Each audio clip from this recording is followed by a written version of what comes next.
Okay, let's get into your reading, Virgo. Okay, I really feel like someone here has feelings for you.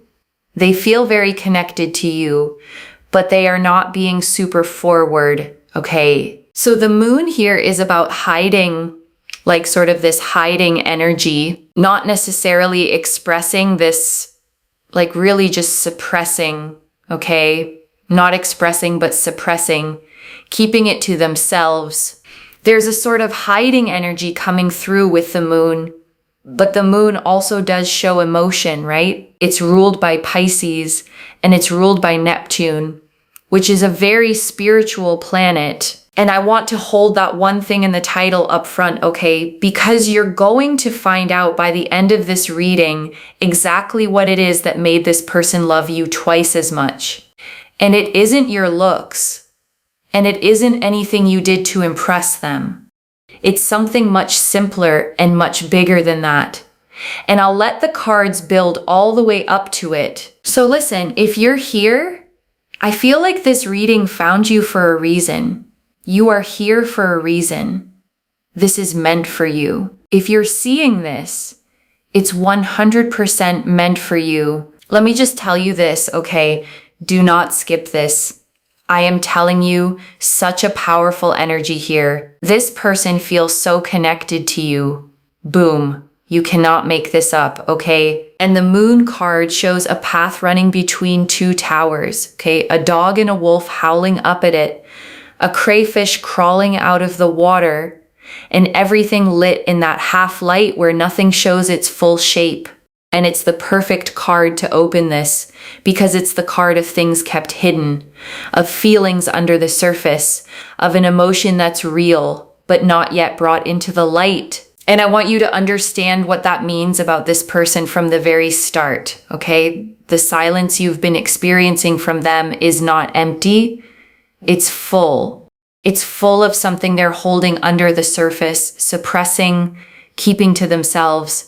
And the moon is telling you there is a whole emotional world going on in there that you haven't been allowed to see yet. The Ten of Pentacles.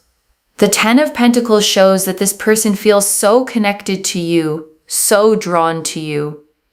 They see you as life partner material. They see you as the kind of person they can be with, they can grow with, they can have something work out with. They feel so connected to you and so drawn to you.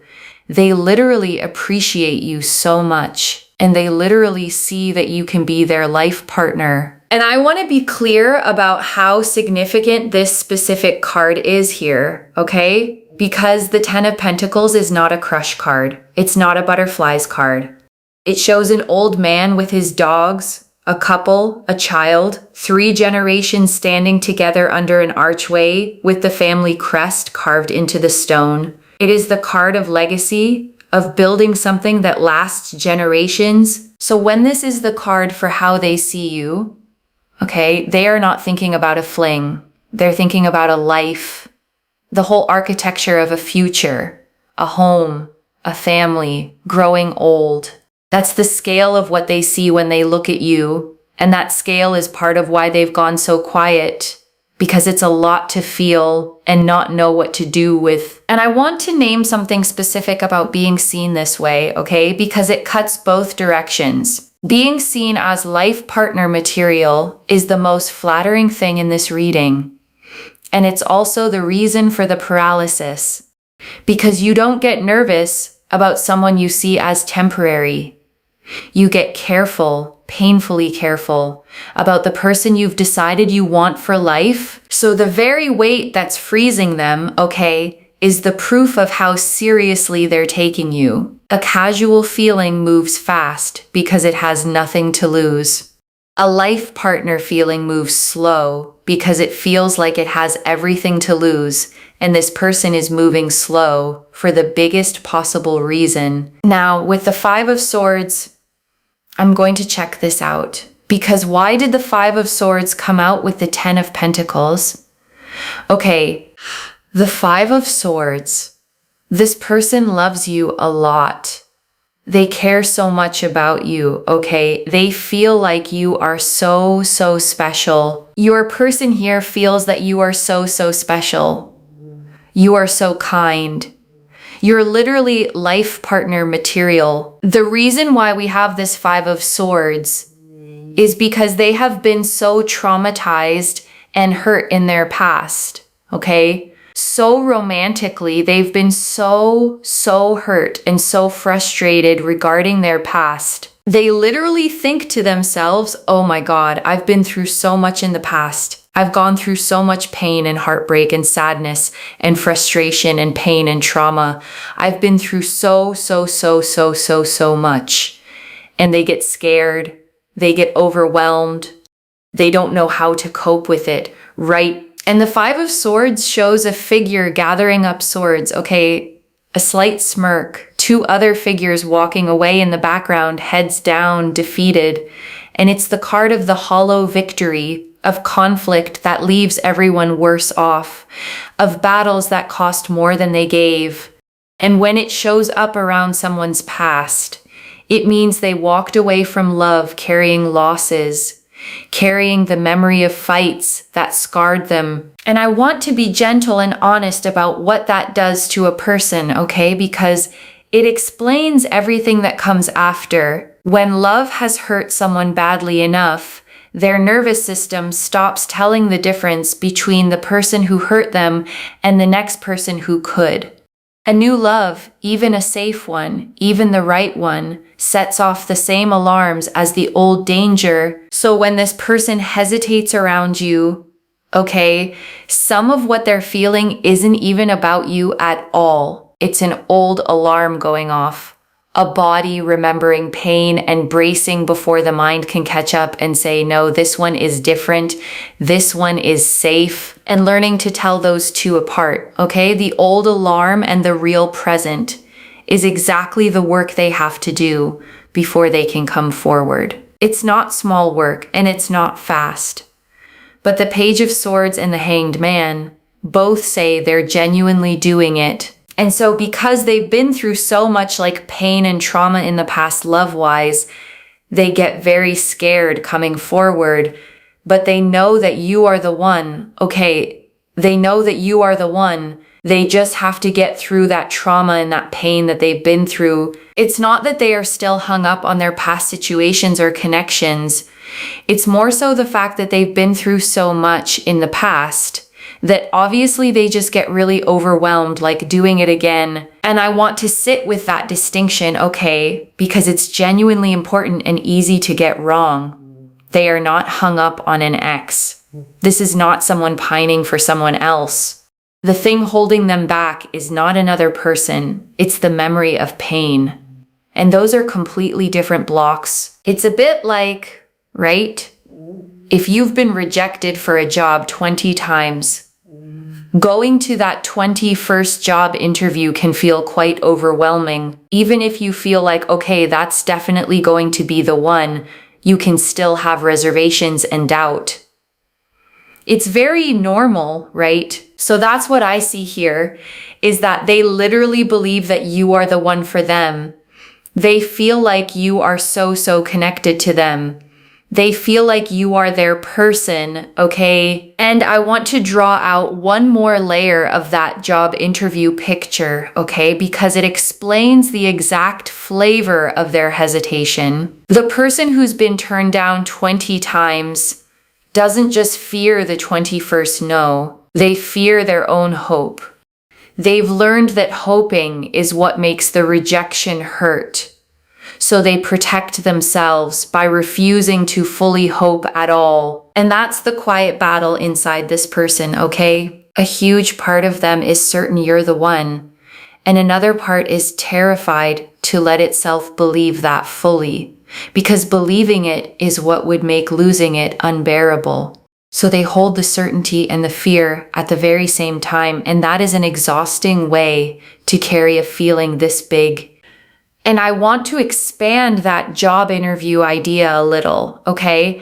Because it's a really accurate picture of what's happening in them. The person walking into that 21st interview isn't hesitating because they don't want the job.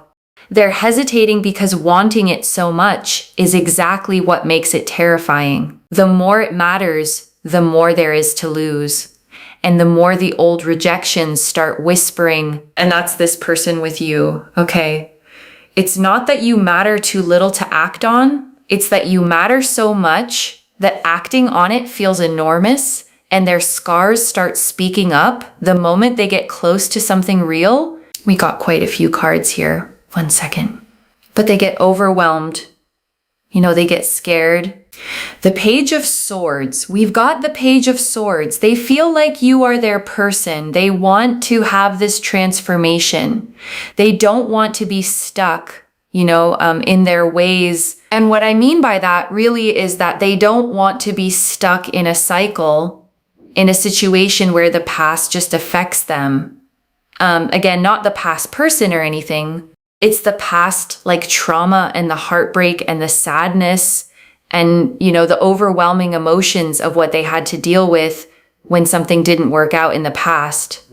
They don't want to be stuck in that kind of energy. And the Page of Swords is shown standing on a windy hilltop, okay? Sword raised, hair and clothes blown back, alert and ready and looking forward.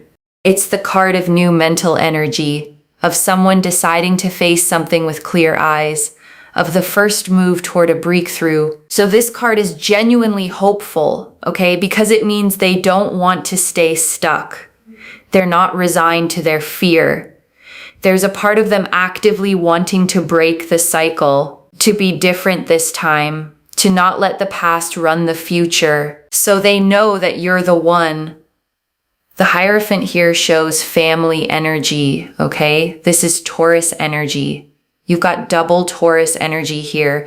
We got the Bull here as well. Basically, Taurus is a fixed sign, okay? And it is to do with being locked in when it comes to commitment, when it comes to stability, when it comes to marriage, for example. It's about being locked in and completely faithful, loyal and committed. So they know that you are the one, okay, they know that you are the one that they want to be locked in with. And the Hierophant shows a robed figure between two pillars, okay, two students kneeling before him, a hand raised in blessing. It's the card of tradition, of sacred commitment, of the formal, serious, institutional kind of union, marriage in its most committed sense, and paired with double Taurus, okay? The most loyal, most locked in, most faithful sign in the whole zodiac. You're getting a picture of someone who does not do things halfway when this person commits. They commit fully, permanently, the being locked in kind. And that's exactly the kind of person who's terrified to start, because for them, starting means forever. The Page of Swords again. Page of Swords. They want to be proactive. They want to come forward. They want to say something. They want to work towards this connection. Yes, they have their little wobbles and their little struggles because of what they've been through in their past. But they want to do this. The Magician and the Knight of Cups. Magician is about communication.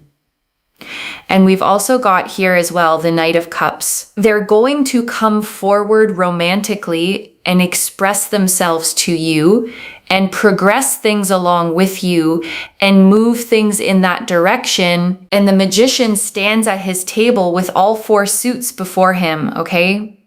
One hand raised to the sky, one to the ground, the infinity symbol over his head. It's the card of making things happen, of intention turning into action, and specifically here, of communication, of finally finding the words. And the Knight of Cups, okay, this is the romantic of the whole deck. A knight riding slowly and gracefully, offering a cup out in front of him, armor decorated with fish and wings. He is the card of the lover who arrives with his heart extended, the one who comes bearing feelings, the proposal, the confession, the offering of the heart. So between the Magician and the Knight of Cups, Okay, you have the finding of the words and the offering of the heart side by side. This is the reading showing you that the coming forward is genuinely in the cards, not as a fantasy, but as a real movement this person is building toward. And I want to add something about the Knight of Cups specifically, okay?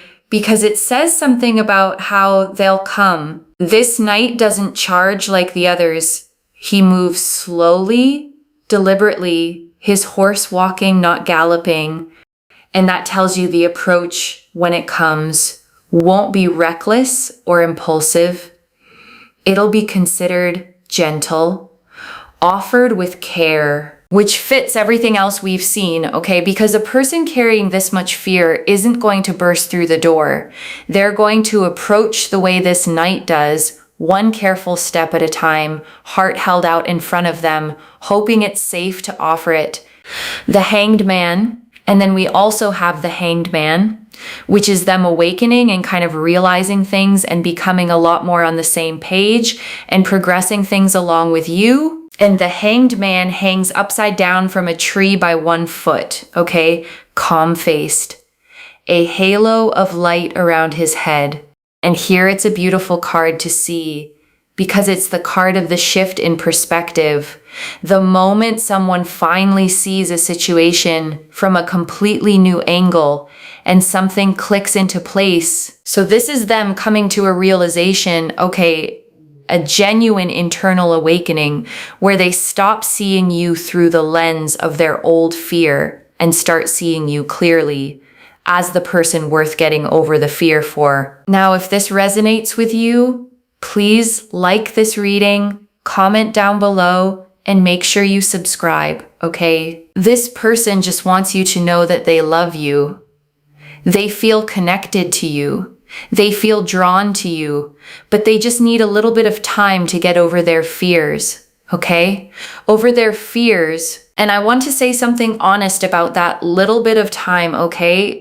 Because I don't want you to hear it as a promise with a date on it. The cards are very clear that the feeling is real and the coming forward is genuinely building.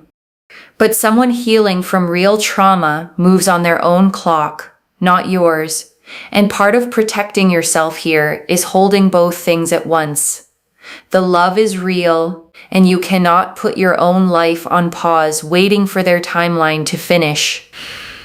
I don't want you to move on. So we have here, I don't want you to move on, because they literally do not want you to move on. It's very, very obvious from all of this that they literally do not want you to move on. They do not want you to be with someone else or to be connected with someone else. Please forgive me. We also have here as well, please forgive me, because I do feel like they will come to you with an apology and be like, I'm so sorry this took so long. I'm so sorry it took so much time. I'm so sorry I wasn't able to do enough, okay? They will feel very, very bad, and also very, very sad in regards to this. And I want you to actually picture that apology for a second, okay? Because it tells you something about the character underneath the fear. A person who plans to apologize for taking too long is a person who knows their silence had a cost. They're not oblivious to what the waiting did to you. They're aware of it. They feel guilty about it, and they intend to own it. And that awareness is its own kind of care. And I want to sit with the shape of that apology for one more moment, okay? Because there are 3 sorries in it, and each one points at something real. I'm sorry this took so long. That's them acknowledging the waiting. I'm sorry it took so much time. That's them knowing the delay had weight. I'm sorry I wasn't able to do enough. That's them owning that their fear cost you something. And a person rehearsing all 3 of those, okay, even silently, is a person who has been thinking about you far more than their silence ever showed. The apology exists because the caring never stopped. It just couldn't get past the fear to reach you yet. They feel physically very attracted to you. So if you're thinking to yourself, oh my God, are they not doing so much because they're not physically attracted? No, it's got nothing to do with that. because they're physically very attracted to you. They feel very, very connected to you. They feel very drawn to you. It's more so the fact that the fear of things breaking down in their past and that sadness they had to deal with was just all consuming. It was very, very consuming and very overwhelming for them, to the point where it's been so stressful. Okay, so let me tell you something. The one thing that they like so much about you is just you as a whole. Okay, you as a whole. Everything, like just you as a whole. That's the one thing that they really, really like about you, is just you as a whole. You with everything, you know, because you might think, oh, is it because of this? Or, you know, certain parts of your like insecurity, the way you're thinking to yourself, is it because of this? Is they like you as you are, okay? And this is the one thing, okay, this is the answer to the title. The thing that made this person love you twice as much isn't a feature. It isn't one attractive quality you could point to and name. It's the whole of you, the entire person, the parts you'd list as flaws included. The one thing that they really, really love about you is who you are. Like you as you, okay? So they're going to come forward. Don't worry. This person right now is sort of in a hide and seek energy where, you know, they're not really doing a lot, right? But they're going to come forward and they're going to express themselves to you, and they're going to be very proactive towards you and make things work. And we do have here, just be patient with me. And they don't want you to move on, okay? But focus on yourself. You take care of yourself and just make sure you're not sitting around and waiting. I think that, you know, that just is all consuming for you energetically. It's not going to help you. It's not going to make you feel good. So don't like just sit and wait. You know what I mean? Focus on you. You put yourself first. Very important stuff. And I want to underline that advice, okay, because it's the single most important instruction in this whole reading.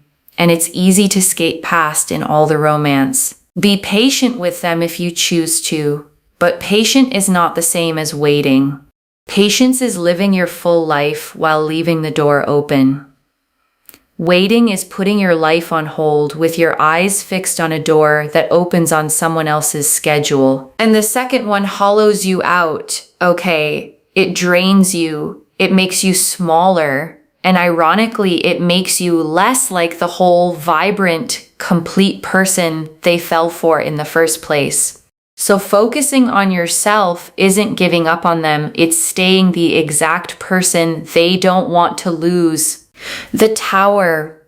We've got the Tower. So there's a rebuild. There's a sense here of things really progressing. Building, you know, the building blocks. There's a lot of progress. There's a lot of movement. There's a lot of, there's just a lot more that is going to happen basically. And it's like Rapunzel. I remember the story of Rapunzel here because I feel like they're going to come up and to a degree come in, you know, work for the connection. And I feel like that's really something that's going to happen. Just because they haven't done it so far doesn't mean it won't happen. Okay, so that's very, very important there. And I want to reframe the Tower for you here, okay? Because people brace when they see it and the reader is using it in a specific way. The Tower shows a lightning-struck tower, the crown blown off, figures falling from it. And yes, it's usually a card of sudden collapse, but a collapse clears the ground. And here it's being read as the rebuild, okay? The old structure of fear coming down so that something new can actually be built on cleared ground. The old walls this person hid behind have to fall before they can come forward. And the Tower is that wall coming down. And I want to name why that has to happen first, okay? Because it's the piece people resist. You cannot build something real on top of a structure made of fear. The walls this person put up to survive their past were load-bearing for a while. They genuinely kept them standing. But those same walls are now the exact thing keeping you out. So the tower isn't punishment here, okay? It's demolition before construction. The fearful old structure comes down, sometimes suddenly, sometimes in a single moment of clarity. And on the cleared ground, something honest finally gets to be built. And the reading is telling you that demolition is coming, which means the building is coming right behind it. So let's get another card out. Another message card. They love you because you are you. So they love you because you are you. Okay. With all your emotions and all your vulnerabilities and all your sensitivities and who you are as a person, they love you for who you are. That's the one big thing. Okay. It's not that, oh, they just like your body or, oh, they just like, your hobby or something. It's you for you. And I want to slow all the way down here, okay? Because this is the heart of the whole reading, and it deserves more than a passing line. They love the parts of you that you've been taught to apologize for, the emotions you think are too much, the vulnerabilities you try to hide, the sensitivities you've been told to toughen out of. Those exact things, okay? The ones you count as your flaws are the things this person looks at and loves, not tolerates, loves. And that's the one thing that made them love you twice as much. The fact that you're wholly, unapologetically yourself, emotions and all. And I want to speak to why that lands so hard, okay? Because if you're like most people who get this reading, you've spent a lot of your life being loved conditionally, loved for what you provide, loved for how you look on a good day, loved for the version of you that keeps the harder feelings tucked away. And conditional love teaches you something quietly toxic, okay? It teaches you that the real you, the whole you, the one with the big emotions and the tender spots, is too much and has to be managed to keep the love from leaving. And this person breaks that rule, okay? They're not loving the managed version. They're loving the one underneath, the one you were sure had to stay hidden.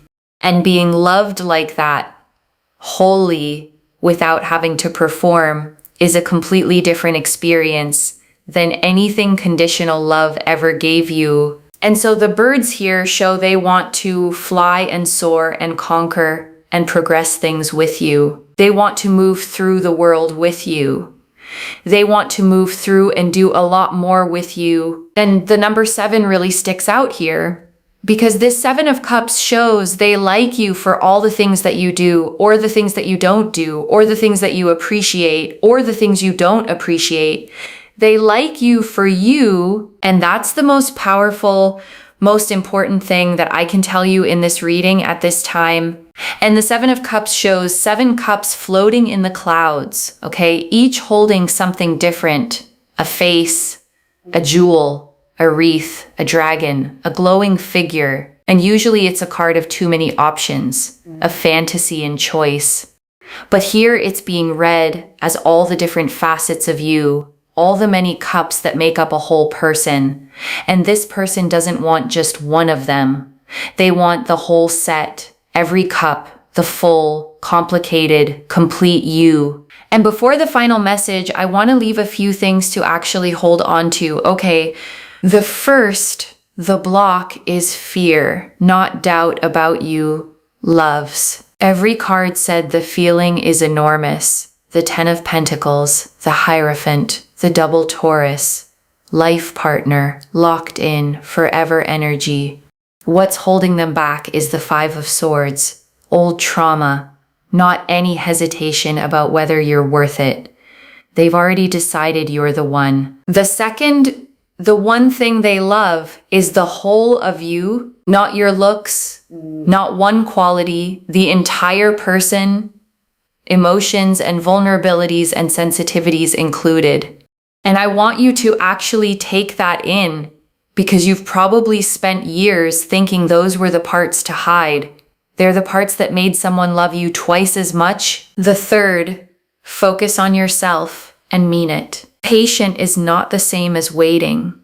Live your full life. Keep being the whole, vibrant person they fell for, and let them do the work of getting over their fear on their own side of the street.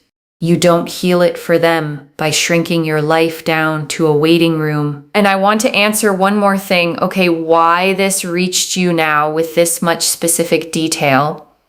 Because you were starting to wonder if the reason they weren't moving was something wrong with you, some flaw, some part of you that wasn't enough. And it's the exact opposite, okay? The reason they're frozen is that you're so much the one that acting on it terrifies their old wounds. You were never the problem. You were the whole point. I don't pull the 10 of Pentacles, the Hierophant, double Taurus, the Magician, the Knight of Cups, and message cards that literally say, I don't want you to move on and please forgive me, all in one reading by accident. And I want to speak to the small doubting part of you for a second, okay? The one quietly thinking, but if they loved me that much, they'd just say it. That voice doesn't understand trauma. The people who've been hurt the most are the slowest to reach for the thing they want the most, precisely because it matters the most. Set that voice down tonight. This is already clear, okay? The moon confirmed hidden, suppressed feeling under the surface. The 10 of Pentacles, Hierophant, and double Taurus confirmed they see you as a locked-in, life partner, forever person. The 5 of Swords and the job interview fear confirmed the block is past trauma, not doubt, and not another person. The Page of Swords, Magician, Knight of Cups, and Hanged Man confirmed they want to break the cycle, find the words, and come forward. The message cards confirmed they don't want you to move on and they'll apologize for the delay. And the Tower and 7 of Cups confirmed a rebuild and that they love the whole of you exactly as you are. So let me lay this all out one final time. Okay, slowly, so it actually settles. Someone sees you as their life partner, okay? They're locked in forever, the one person. And they are physically drawn to you and deeply, completely connected to you. And they're frozen, not by doubt about you, but by the scars of a past that hurt them badly. And they're working genuinely toward getting over it and coming forward with an apology for the delay. And the one thing that made them love you twice as much is the whole of you. Every emotion, every vulnerability, every part you thought you had to hide. And your job is to keep being exactly that whole person, focused on your own life, not shrinking into a waiting room for them. One message. They didn't fall for one thing about you. They fell for all of you, which is the one thing you can never lose by being yourself. If this resonated, loves, let me know what hit hardest. I genuinely read every comment, okay, even the ones I can't always reply to individually. Your story becomes part of the reason this reading keeps finding the next person who needs it too. Like this reading, and make sure that you're subscribed, and I'll see you in the next one. Wherever you're watching this from, okay, I want you to actually feel this settle in before you go. You have probably spent a long time, okay, believing the way to be loved was to hide certain parts of yourself, to be less emotional, less sensitive, less much, to smooth yourself down into something easier to want. And here is someone who looked at all of it, okay, the emotions, the vulnerabilities, the sensitivities, the whole unedited person, and loved you more for it, not less. So please stop hiding the parts you thought disqualified you, okay? Because they're the parts that made someone fall. The whole of you was never too much. It was the exact thing that made you unforgettable. Take care of yourself.